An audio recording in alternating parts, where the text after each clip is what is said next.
Indisciplina. Um bom momento a todos.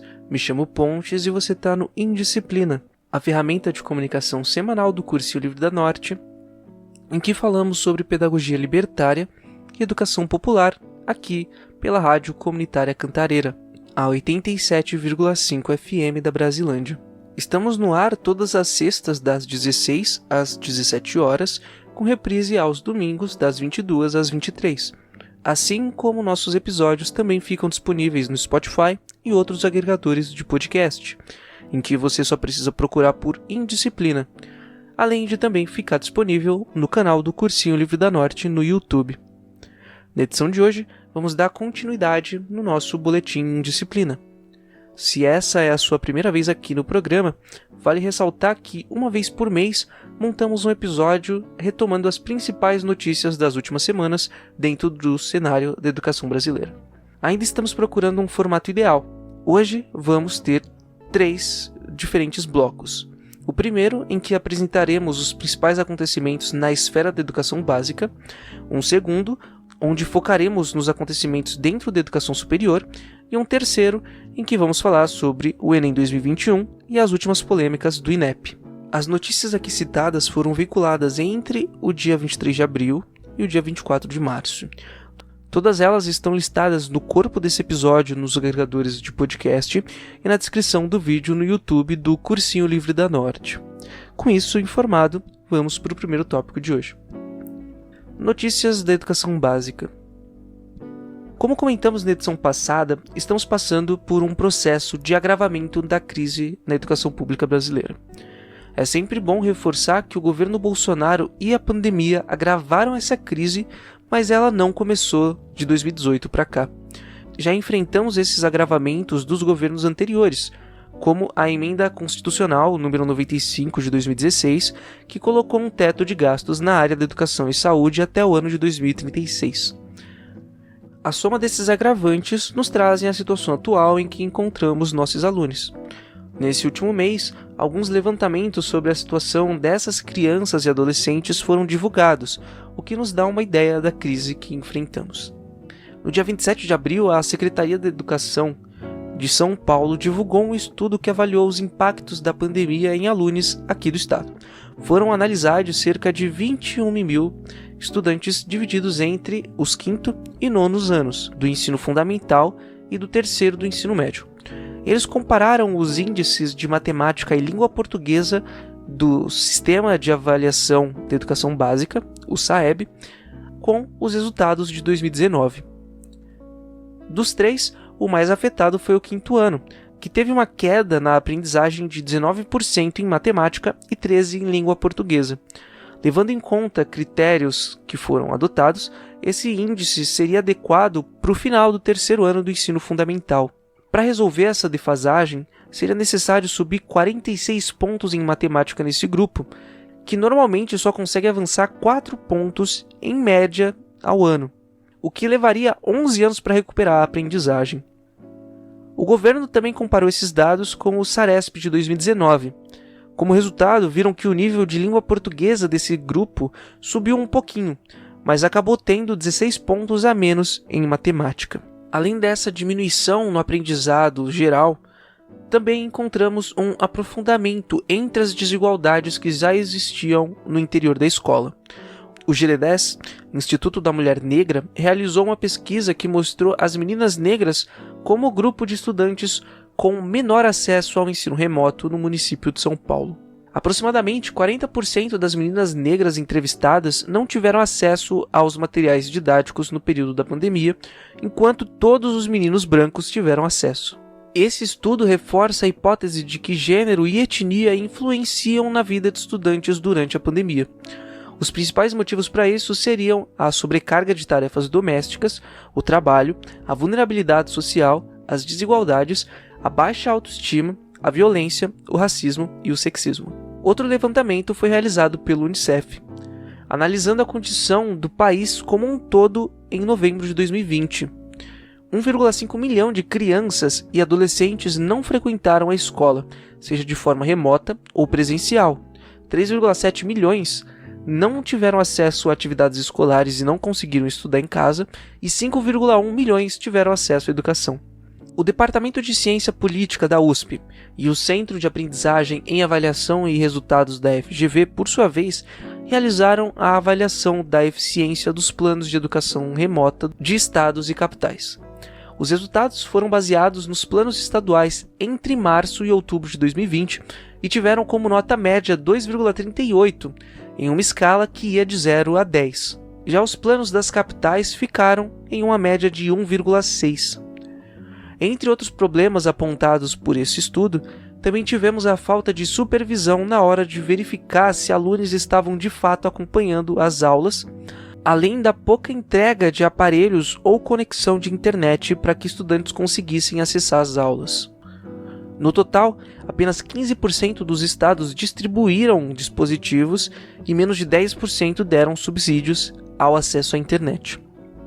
Seguindo pelo índice levantado pelo governo, o secretário estadual da Educação aqui de São Paulo, Rocieli Soares, volta a defender o retorno das aulas presenciais sem levar em conta o momento em que estamos e as recomendações da Fiocruz, que comentamos na edição passada. Em uma entrevista para o Valor Econômico, o secretário chegou a falar que o retorno presencial é importante para crianças e jovens e que deve acontecer independente da vacina. Como uma das justificativas, ele cita um estudo da Fiocruz que aponta crianças como não sendo as maiores transmissoras da Covid. Só que ele não fala que a Fiocruz também sugere um aumento na testagem dessa faixa etária para entendermos de fato como o vírus se comporta em crianças e em jovens. Nem fala que a Fiocruz destaca alguns indicadores importantes antes de voltarmos para as aulas presenciais, como a redução de transmissão comunitária, a taxa de contágio abaixo de 0,5, leitos clínicos com pelo menos 25% livres e o diagnóstico de pelo menos 80% dos casos no território. É muito interessante ver esse fenômeno em que uma pessoa só escolhe parte do que interessa nas recomendações feitas por instituições científicas e finge que o restante, que é tão importante ou até mais, não existe. Como comentamos na edição passada, o retorno às aulas presenciais é fundamental, mas não podemos simplesmente ignorar os critérios mínimos escolhidos por instituições científicas para que o retorno seja seguro para todos, seja discente, docente ou de outra função da equipe escolar. Além disso, no dia 7 de maio foi divulgado que o governo de São Paulo estuda mudar o critério para definir a frequência máxima de alunos por sala, que é atualmente de 35%. E também foi divulgado o balanço sobre os casos de Covid nas escolas. Esses dados não estavam sendo publicados desde março, e agora foram divulgados o número de casos prováveis que tiveram o exame PCR positivo. Desde janeiro, foram contabilizados 4.916 casos e 39 óbitos, sem diferenciar discentes e docentes. A Folha de São Paulo foi atrás do Wanderson Oliveira, presidente da comissão médica que assessora a Secretaria de Educação do João Dória. E ele afirmou que a incidência da Covid no corpo docente é de 1.229 por 100 mil, sendo assim menor que a da população geral, que é de 3.312 por 100 mil. Mas esses dados não coincidem com os dados apresentados pela nota técnica da Rede Escola Pública e Universidade, publicada no dia 13 de abril. O levantamento foi realizado entre fevereiro e março em 229 escolas da rede estadual e apontou a incidência de Covid como 2,92 vezes superior em professores do que na população entre 25 e 59 anos de São Paulo. No primeiro caso, teríamos 2.256 casos por 100 mil habitantes, enquanto no segundo teríamos 773,1 casos por 100 mil habitantes. Além disso, também foi demonstrado que entre 7 de fevereiro e 6 de março, que foi o período de volta às aulas, tivemos um aumento na incidência de Covid-19 entre docentes de 138%, contra um aumento de 81% na população de 25 a 59. E essa nota técnica ressalta que não é hora de voltarmos para as aulas presenciais e aponta falhas metodológicas do boletim epidemiológico de educação do governo, como a utilização total de estudantes matriculados e não os que foram à escola no período. Se fizessem assim, teríamos a diminuição de 3,8 milhões de estudantes para 600 mil, o que aumentaria os coeficientes de incidência. Ainda sobre a segurança de docentes, tivemos alguns posicionamentos e confirmações sobre a vacinação desse grupo. Rodrigo Otávio Moreira da Cruz, secretário executivo do Ministério da Saúde, anunciou no dia 14 de maio que a pasta vai assegurar vacinas e iniciar a vacinação de profissionais da educação até o dia 15 de junho. E no dia 19 de maio tivemos o anúncio do governo de São Paulo que a vacinação de profissionais da educação entre 18 e 46 anos vai iniciar no dia 21 de julho. João Dória também afirmou que isso vai garantir o retorno seguro das aulas presenciais no segundo semestre com total segurança. Uma afirmação que coincide com a falta de preocupação do secretário da Educação. É óbvio que a vacinação desse grupo o mais rápido possível é fundamental para que voltemos com as aulas, mas não podemos esquecer dos demais itens listados pela Fiocruz, nem esquecer que a imunização não se dá no momento da primeira dose. No caso da Coronavac, temos um intervalo entre 14 e 28 dias de uma dose para a outra, com mais 2 semanas para acontecer a resposta imune. No caso da AstraZeneca, a situação é mais delicada. O intervalo entre as 2 doses é de 3 meses. Se levarmos isso em conta, fica óbvio que tomar vacina no fim do mês 7 não vai fazer com que estejamos protegidos no início do mês 8. E dependendo da vacina tomada, não estaremos protegidos nem no começo do 4º bimestre. Isso só destaca como não existe preocupação técnica e científica nas afirmações feitas pelo governo de São Paulo, que tem se vendido como o bastião da ciência no Brasil contra o Bolsonaro. E falando no dito cujo, também tivemos novas movimentações no governo federal nesse último mês, que valem o destaque. Como vimos na edição passada, o Ministério da Educação tem criado tretas em todos os lados. A nomeação da Cláudia Toledo para a presidência da CAPES foi uma das que mais gerou discussões. Enquanto organizações acadêmicas colocaram críticas ao seu currículo, alas conservadoras do governo estão a atacando, chamando ela de feminista paulo-freiriana e defensora da pauta LGBT. Para mim isso tá mais para elogios, mas vocês sabem como funciona a cabeça dessa galera. E neste mês tivemos um desgaste entre o Ministério e esse último grupo do governo. Em um texto publicado no site do MEC, foi escrito Bem-vindix. Para quem não tem familiaridade, essa é uma tentativa de se criar um pronome não binário antiga, que já não é mais utilizada pela comunidade LGBT, em especial os grupos de trans não binários, por não ser muito legível. E é por isso que vocês me ouvem aqui no programa normalmente utilizando o E no lugar do A e O de algumas palavras. E se a ala conservadora já chiou com a possibilidade de uma mulher feminista liderar a CAPES, imagina o que não fizeram quando viram a linguagem não binária no site do MEC. No fim, o MEC disse em nota que aquele material foi produzido por um órgão parceiro dentro do programa e que corrigiu assim que teve ciência. Além disso, o Milton Ribeiro, ministro da Educação, tem encontrado problemas dentro do próprio MEC.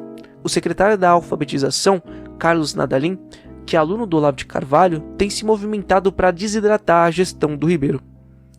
Mas apesar desse desgaste interno, o ministro é visto por profissionais da educação e fontes de dentro do MEC como pior que o Weintraub, tornando o ministério como o maior reduto olavista do governo. No último relatório da comissão de deputados que acompanha o MEC, foi apontado que nos últimos 2 anos aconteceu um aumento de 600% no número de militares na pasta, além de só 37% dos seus servidores em cargos estratégicos terem experiência na área da educação. Para se ter uma ideia de comparação, no governo do Michel Temer, esse número era de 64%. E aqui vemos como o governo Bolsonaro é técnico, como defenderam seus apoiadores no início das eleições. Diferente de seu antecessor, que se enfiava em tretas no Twitter, Ribeiro fica mais pianinho no seu canto enquanto se mantém alinhado com Bolsonaro e deixa a boiada passar. E como exemplo dessa boiada, vemos erros grosseiros e troca de líderes das subdivisões da pasta constantemente, como no caso da CAPES e do INEP, que vamos comentar ainda nessa edição. Na edição passada, comentamos sobre o erro na distribuição do dinheiro do Fundeb pelo Fundo Nacional do Desenvolvimento da Educação, o FNDE, que deu um prejuízo de 1,3 milhão de reais. No dia 30 de abril, foram repassados mais de 836 milhões com base nos mesmos cálculos equivocados, e o FNDE diz que vai resolver o problema ainda no primeiro semestre deste ano. Depois dessa onda de erros com o FNDE, o ministro da Educação decidiu, no dia 5 de maio, nomear Antônio Correia Neto como coordenador-geral de operacionalização do Fundeb, ficando ele agora responsável por acompanhar e distribuir a arrecadação do salário educação da diretoria de gestão do FNDE. Correia Neto é graduado em Gestão Financeira e Tributária, tem pós-graduação em Administração Pública pela FGV e já atuou na área. Entre setembro de 2013 e fevereiro de 2014, foi presidente do FNDE e já foi coordenador geral de Relações Estudantis da Secretaria de Educação Superior do MEC, sendo exonerado em novembro de 2020. Outra crítica comum ao MEC se dava na sua missão ao longo da pandemia. E após 14 meses do fechamento das escolas, no dia 5 de maio, o MEC prometeu apoiar o ensino remoto e as aulas presenciais com ferramentas digitais, investimentos em conectividade, avaliação diagnóstica e apoio a atividades fora do horário de aula. O Milton Ribeiro chegou a falar que em 2020 a volta às aulas não era tema da pasta e passou a defender a reabertura das escolas nas últimas semanas, o que nos mostra o mesmo problema que já discutimos anteriormente sobre a gestão do Dória, mas com um agravante por ter se movimentado para ajudar, entre muitas aspas, na conectividade de alunos, justamente na mesma época em que começaram a pressionar o retorno presencial das atividades escolares. E para finalizar o bloco, vamos ouvir as músicas Enxurrada e Ninguém Se Importa da banda Em Vênus. Depois delas teremos um intervalo, mas já voltamos.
O Indisciplina está de volta, e agora vamos retomar ao boletim Indisciplina desse mês. Ciência brasileira e universidades federais em risco. A Associação Nacional dos Dirigentes das Instituições Federais de Ensino Superior apresentou um levantamento que mostra que as universidades públicas tiveram um corte de 1 bilhão no orçamento deste ano. Esse corte aconteceu nos gastos discriminatórios, que são os gastos responsáveis por manter as universidades em funcionamento, como para pagar a conta de água, luz e infraestrutura. Segundo a associação, esse corte representa uma redução de 18% em comparação com 2020 e vai afetar 69 universidades federais. A ciência brasileira ocorre principalmente em universidades públicas. 95% da produção científica sai delas, e esse corte vai influenciar diretamente nessa área. No dia 11 de maio, Denise Pires Carvalho, reitora da UFRJ, anunciou que a universidade vai fechar suas portas por não conseguir pagar o básico, como segurança, limpeza, eletricidade e água. Isso vai fazer com que, a partir de julho, a UFRJ diminua o número de atendimentos e quantidades de leitos nas suas unidades, reduza as testagens para a Covid-19, além de afetar a pesquisa de 2 vacinas contra a Covid que estão em testes pré-clínicos. Dos 299 milhões previstos para este ano na UFRJ, 152,2 milhões estão esperando suplementação no Congresso Nacional. E desse total, 41,1 milhões foram bloqueados pelo governo federal. Isso faz com que a universidade tenha 81,7 milhões de orçamento disponível, sendo que seu gasto mensal é de 31 milhões, o que nos dá menos de 3 meses de funcionamento. A reitora destaca que desde 2012 a universidade sofre cortes. Naquela época, o orçamento era de 773 milhões, contra os 299 deste ano. E vale destacar que mesmo com essa onda de cortes, a UFRJ ainda é a 3ª melhor universidade do Brasil, segundo o ranking universitário da Folha, perdendo apenas para a USP e a Unicamp. E isso reforça a superioridade de universidades públicas contra universidades privadas. Se nem com um corte de mais da metade da verba fez com que universidades privadas tomassem seus lugares, já dá para ter uma noção na comparação de qualidade. Ciência sempre foi um investimento fundamental para o desenvolvimento interno e qualidade de vida da população de um país, o que faz com que esses cortes, em situação normal, já sejam algo absurdo. Mas estamos passando por uma pandemia, e no lugar de investir na ciência, o governo segue realizando cortes e defendendo posturas anticientíficas, como a defesa de remédios milagrosos, promovendo aglomerações e ataques a instituições científicas, sejam internacionais ou brasileiras. Um dos ataques mais recentes aconteceu agora no dia 25 de maio e foi promovido pelo deputado bolsonarista Anderson Moraes, do PSL, do Rio de Janeiro. Ele protocolou um projeto de lei na Alerj, onde pede para extinguir a UERJ, por ter, segundo ele, um nítido aparelhamento ideológico com viés socialista e ser um gasto desnecessário, propondo a transferência de alunos para instituições privadas. E ele está falando isso da UERJ, a 9ª melhor universidade brasileira. No dia 26, o deputado André Ceciliano, do PT, que é presidente da Alerj, já anunciou que esse projeto não vai ser votado na sua gestão. Mas isso nos mostra bem o comportamento desesperado da galera apoiadora do governo, tentando avacalhar a pesquisa brasileira e aumentar o número da procura por instituições superiores privadas.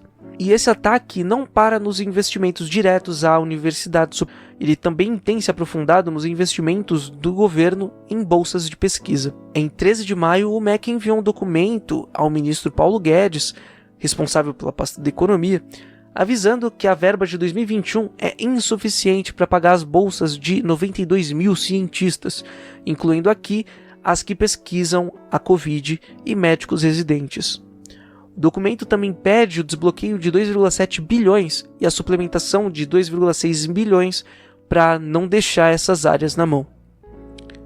Outro corte relevante se deu com o bloqueio de 5,1 bilhões que foram bloqueados pelo governo no Fundo Nacional do Desenvolvimento Científico e Tecnológico. Se quiser saber com mais detalhes sobre o corte nessa área, pode ouvir a edição passada do nosso boletim, que lá explico melhor. Isso levou representantes de entidades científicas a irem, no dia 21 de maio, em uma audiência pública da Comissão da Ciência e Tecnologia, Comunicação e Informática da Câmara dos Deputados.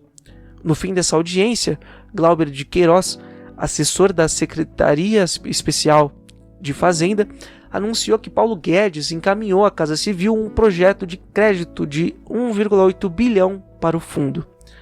Só que esse anúncio não chegou nem perto de satisfazer os cientistas que participaram da audiência.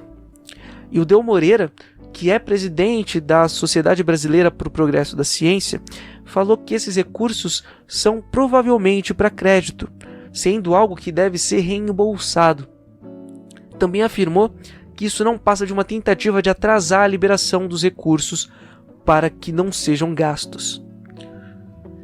E enquanto temos cortes gritantes em áreas fundamentais do ensino superior público, o ministro Milton Ribeiro está sendo acusado de ter atuado nos bastidores para ajudar um centro universitário que foi denunciado de fraude no ENAD 2019, que é a avaliação federal do ensino superior aplicada a cada 3 anos aos grupos de alunos que estão concluindo o curso, com o objetivo de conhecer o desempenho das instituições e seus cursos. Isso teria acontecido no curso de Biomedicina da Unifil, em Londrina. O Instituto Nacional de Estudos e Pesquisas Educacionais, o INEP, realizou uma investigação que concluiu a existência de fortes indícios de fraude após a coordenadora da graduação ter tido acesso com antecedência tanto da prova quanto das respostas. A instituição está ligada com a Igreja Presbiteriana Central de Londrina, o que se liga diretamente ao ministro, que é um pastor presbiteriano. E assim, ele tratou o caso pessoalmente, indo até Londrina para se encontrar com o chanceler e o reitor da instituição em setembro do ano passado. Pessoas próximas do caso afirmam que o ministro enrolou para enviar o caso para a Polícia Federal. Também afirmam que o Ribeiro teria ameaçado as lideranças do INEP de demissão se levassem a investigação à Polícia Federal. E mesmo com a área técnica e a Procuradoria do INEP já terem levantado a necessidade da investigação criminal desde o ano passado, um ofício só foi enviado para a Polícia Federal agora em fevereiro, com o MEC encerrando a investigação de forma favorável à instituição. Esse ofício ignorou tanto as evidências estatísticas levantadas pelo INEP, como uma denúncia anônima de um aluno que afirmou, em 17 de novembro de 2019, que Kátia Gualtieri, coordenadora de Biomedicina da Unifil, teria vazado as questões e o gabarito às alunas e alunos naquele mês. Gualtieri teve o acesso às respostas por ter feito parte da comissão que elaborou a prova.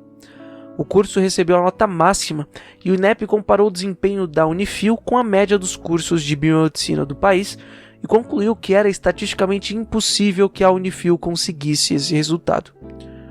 Também ocorreram várias movimentações suspeitas por parte do ministro, como a convocação de uma reunião com as pessoas mais importantes do MEC e do INEP no dia 23 de novembro, que tinha como título ENAD Unifil Biomedicina, e a determinação de uma comissão da Secretaria de Regulação e Supervisão da Educação Superior em dezembro. Comissão essa que teve a presença do próprio secretário, que era o Danilo Dupas Ribeiro, sendo essa a sua única viagem que fez nos 6 meses que ficou nesse cargo. No dia 27 de janeiro, essa secretaria concluiu o processo favorável à Unifil e no dia 12 de fevereiro divulgou os resultados. E no dia 26 de fevereiro, Milton Ribeiro demitiu o Alexandre Lopes da presidência do INEP para nomear o Danilo Dupas Ribeiro, algo que não é nada suspeito. E para finalizar esse assunto, no dia 12 de maio, a bancada do PT encaminhou um pedido para a Procuradoria-Geral da República investigar o ministro nessa situação.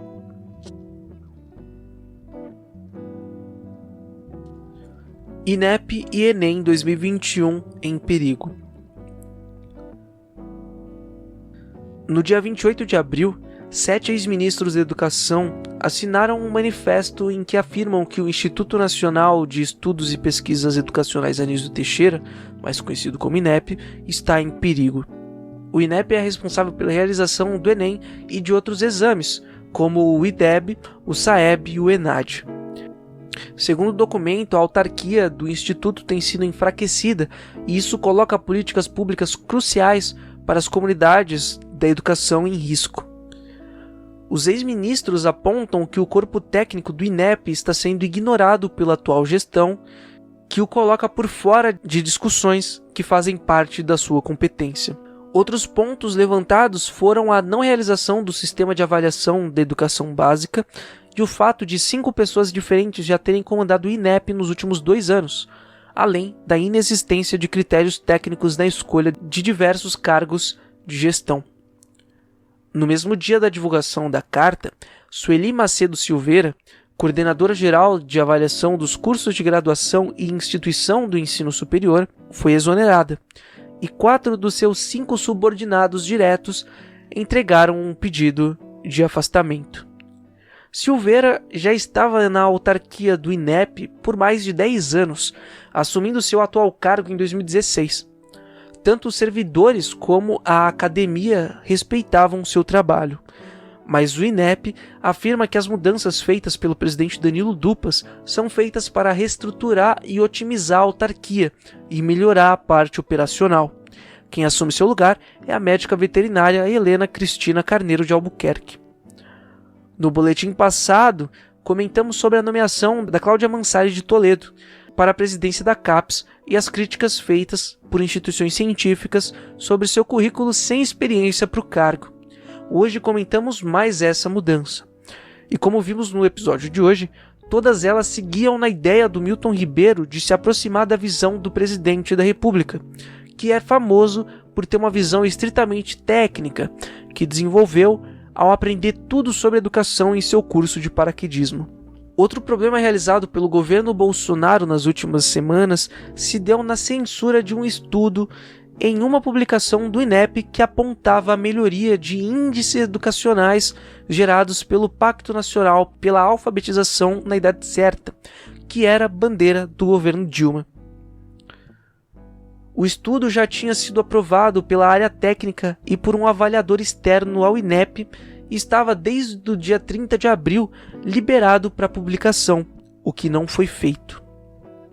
A sua conclusão é de que o pacto melhorou indicadores de aprendizagem e aprovação, especificamente apontando que quando aumentamos 10 pontos percentuais a presença de professores e professoras capacitados pelo programa, temos um aumento na proficiência em português e matemática em pelo menos 23%, além de dar R$ 118,48 de retorno econômico por aluno. Um dos autores, Alexandre André dos Santos, encaminhou um requerimento ao presidente do INEP, detalhando o trâmite que levou até a versão final do trabalho e questionando a decisão de atrasar a publicação. A desculpa do INEP foi que um comitê editorial seria criado para avaliar novamente a publicação, coisa que Santos afirma fugir completamente do manual editorial do INEP. No dia 14 de maio, o Ministério Público Federal protocolou um ofício pedindo esclarecimentos ao governo sobre esse ocorrido em até 10 dias úteis. E agora vamos entrar na maior bagunça do INEP dos últimos dias, que envolve o Exame Nacional do Ensino Médio.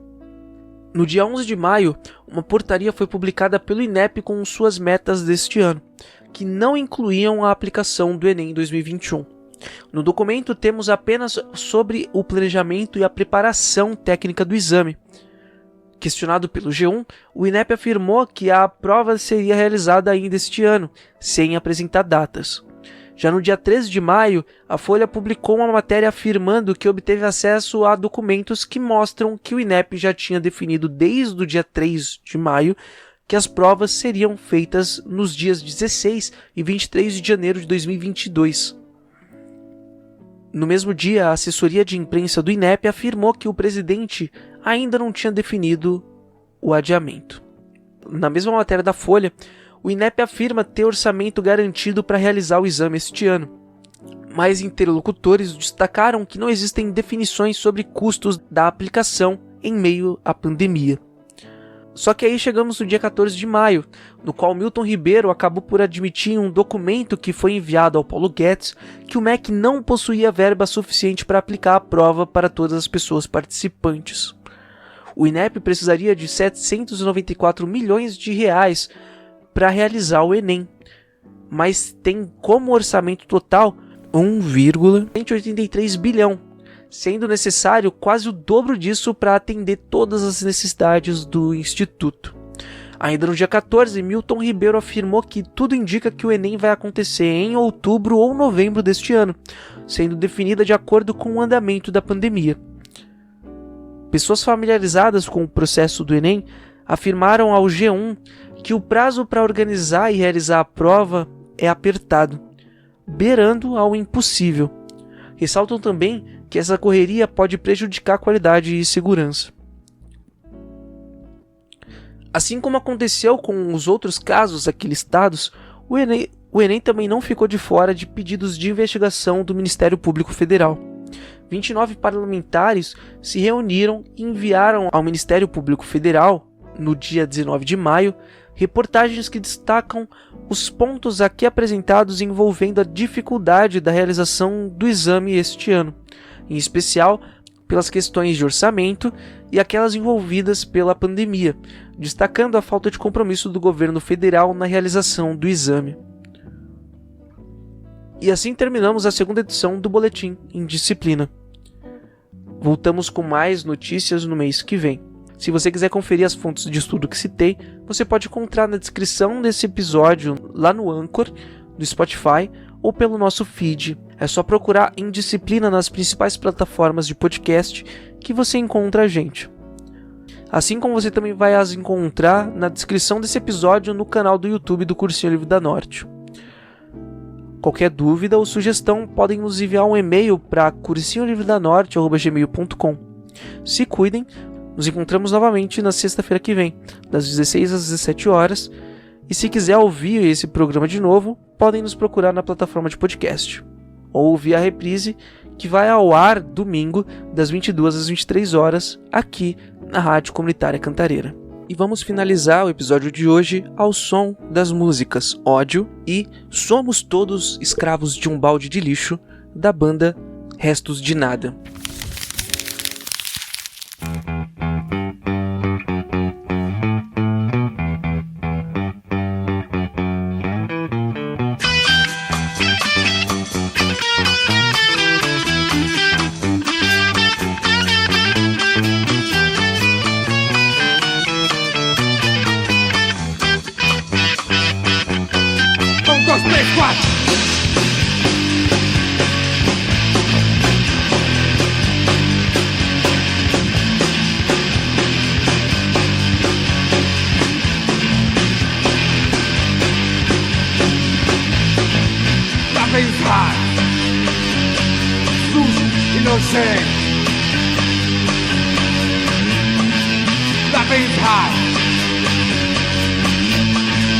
Acabar com o sossego.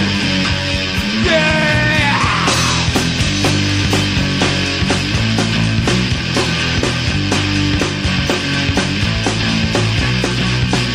Com motivo e com razão, tendo sorte no coração.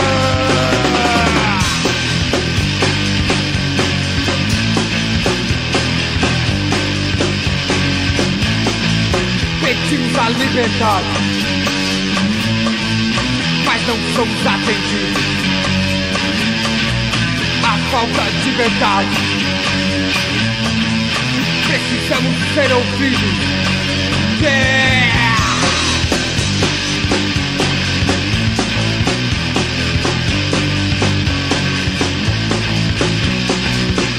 Com motivo e com razão, tendo sorte no coração.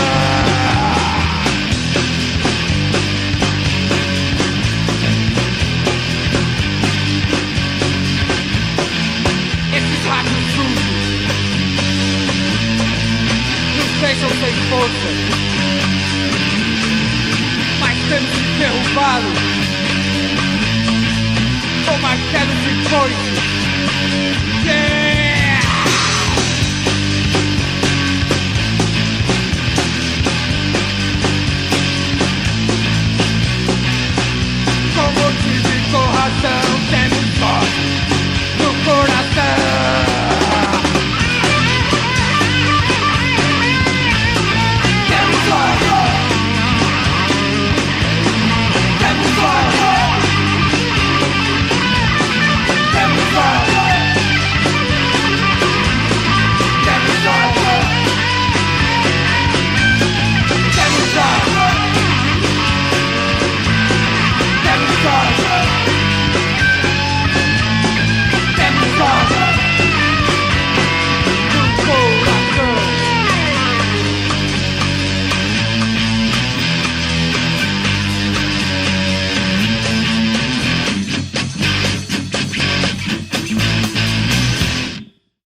viver.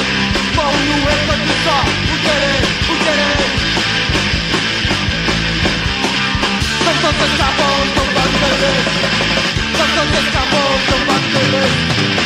Tantos escravos não podem beber. Tantos escravos não podem beber.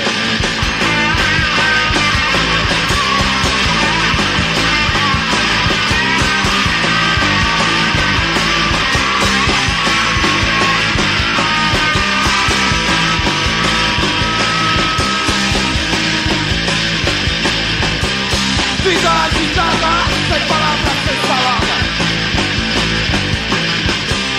Nesses são pontos de faca da sua Coca-Cola. Professor sem estudo, homem já demando. Papel, moeda, quem fala leva a queda. Tantos escravos não podem beber. Tantos escravos não podem beber.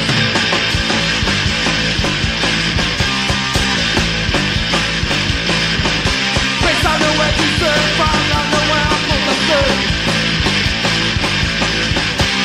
Toda uma multidão individual e racional.